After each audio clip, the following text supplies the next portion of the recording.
নমস্কার বন্ধুরা, আমাদের channel Bong family kitchen and লাইফস্টাইলে আপনাদের সবাইকে স্বাগত জানিয়ে আমি আমার রেসিপি দিতে চলেছি। আমার আজকের রেসিপির নাম বাঙালির ঐতিহ্য রেসিপি সর্ষে ইলিশ। সর্ষে ইলিশ রেসিপির জন্য দেখেন আমি 6 পিস মাছ নিয়েছি। মাছটাকে ভালো করে ধুয়ে লবণ হলুদ আর সাথে আমি 1 চামচ সর্ষের তেল মাখিয়ে ম্যারিনেট করে রেখে দিয়েছি।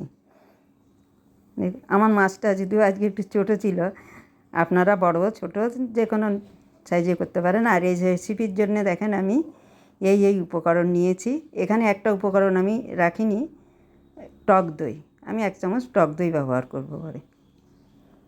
দেখে নিন, বুঝতে না পারলে পরে স্টপ করে আপনারা এটা দেখে নেবেন।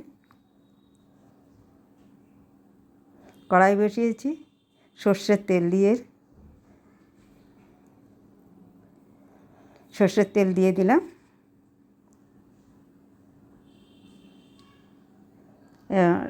সাদা সর্ষে বেটে দিয়েছি। আমি এটা সব কিছুই আমার শিলপাট্টায় করেছি। সাদা সর্ষে দিয়ে দিলাম।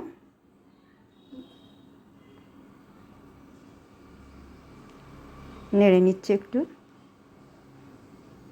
এবার আমি এটাকে দেব পোস্ত বাটা। পোস্তটাকে আমি বেটে রেখে দিয়েছি, পোস্ত বাটাটা দিয়ে দিলাম।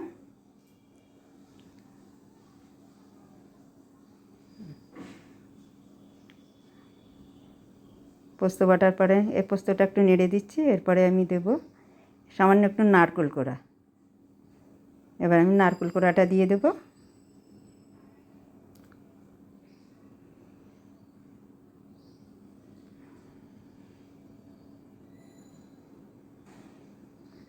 নারকেল কোড়াটা দেওয়া হয়ে গেল।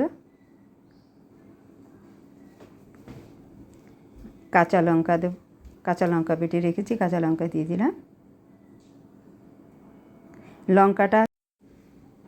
কাঁচা লঙ্কা দিয়ে দিলাম।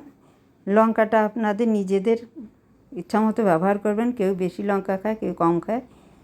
আপনার যতটা প্রয়োজন মনে করবেন ততটাই দেবেন। আমি আমার প্রয়োজন মতো দিয়ে দিয়েছি। এর সঙ্গে আমি এই যে একটু টক দই দিয়ে দিলাম। দিতেও পারেন, নাও দিতে পারেন। হলুদ, লবণ দিয়ে দেব।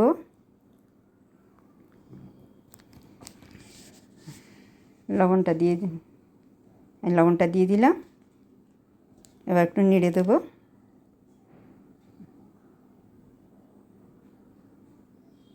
আমি আরও এর সঙ্গে 3-4টে চেরা লঙ্কা, কাঁচা লঙ্কা আমি ব্যবহার করব।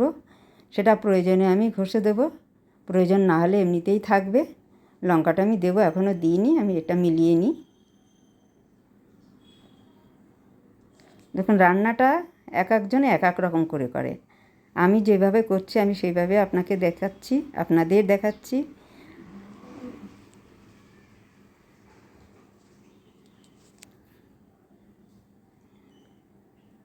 জল দিয়ে দিলাম। এই যে জল দিয়ে দিচ্ছি, জল দিয়ে নেড়ে দিচ্ছি। জলটাও আপনাদের প্রয়োজন মতো দেবেন। কেউ একটু বেশি ঝোল রাখতে পছন্দ করে, কেউ কম করে। আমি আমার প্রয়োজন মতো নিয়েছি। এবার এটাকে আমি ফুটতে দেবো একটু। ফুটে উঠছে আস্তে আস্তে, দেখতে থাকুন। ফুটে উঠলে আমি মাছটাকে দেবো।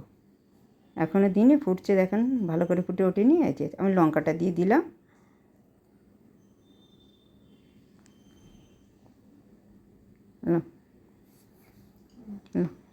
লঙ্কাটা দিয়ে দিলাম, ফুটছে আস্তে আস্তে। এবার মাছটা দিয়ে দিচ্ছে আস্তে আস্তে, দেখেন।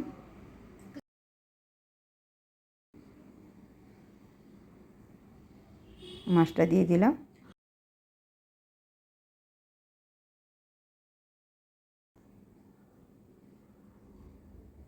এবার একটু নেড়ে দেবো।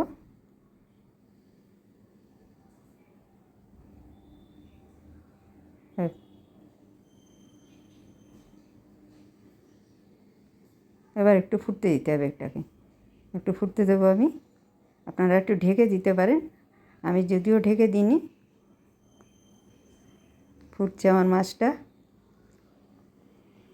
এরপরে আমি একটু কাঁচা তেল ব্যবহার করি। কাঁচা তেলটা দিয়ে দিলাম। আপনি দিতেও পারেন, নাও পারেন। কাঁচা তেল দিয়ে দিলাম। এবার একটু নেড়ে দেবো। তারপর একটু ফুটবে, ফোটার পরে আমি এটাকে একটু দেখব নরম হয়েছে কি না, তারপরে নামিয়ে দেবো। মাছটা রেডি হলে নামিয়ে দেবো। মোটামুটি হয়ে এসেছে, ফুটছে দেখুন ভালো করে। দেখুন ঝোলটা ফুটছে দেখুন আপনারা। এভাবে ঢেকে দিয়ে আমি অফ ক্যামেরায় ঢেকে দিয়েছি, 10 থেকে 12 মিনিট তো অবশ্যই ফুটতে দেবেন। আমিও ঢেকে দিয়েছিলাম অফ ক্যামেরায়, ওই টাইমে আমি আপনাদের দেখাইনি, আপনারা ঢেকে দেবেন। আমার ঝোলটা মোটামুটি রেডি হয়ে এসেছে, নরমও হয়ে গেছে আমার মাছটা। এবার আমি গ্যাসটা অফ করে দেবো আস্তে আস্তে। মোটামুটি আমার রেসিপি রেডি হয়ে গেছে। এবার আমি পাত্রে ঢেলে নেব। আমার গ্যাস ওভেন অফ করা হয়ে গেছে, রেডি। আমার পাত্রে দেখেন ঢেলে রেডি করেছি। তা আপনাদের কাছে রিকোয়েস্ট, আমার এই রেসিপিটা ভালো করে দেখবেন, একবারে দেখে আপনারাও বানিয়ে খাবেন। যাক, এখানে আমার রেসিপিটা শেষ করছি। আগামী ভিডিওতে আবার অন্য রেসিপি নিয়ে আসবো। আপনারাও সবাই ভালো থাকবেন, সুস্থ থাকবেন, ঈশ্বরের কাছে এই কামনা করে আমি আমার ভিডিও রেসিপি আজই এখানেই শেষ করছি। নমস্কার।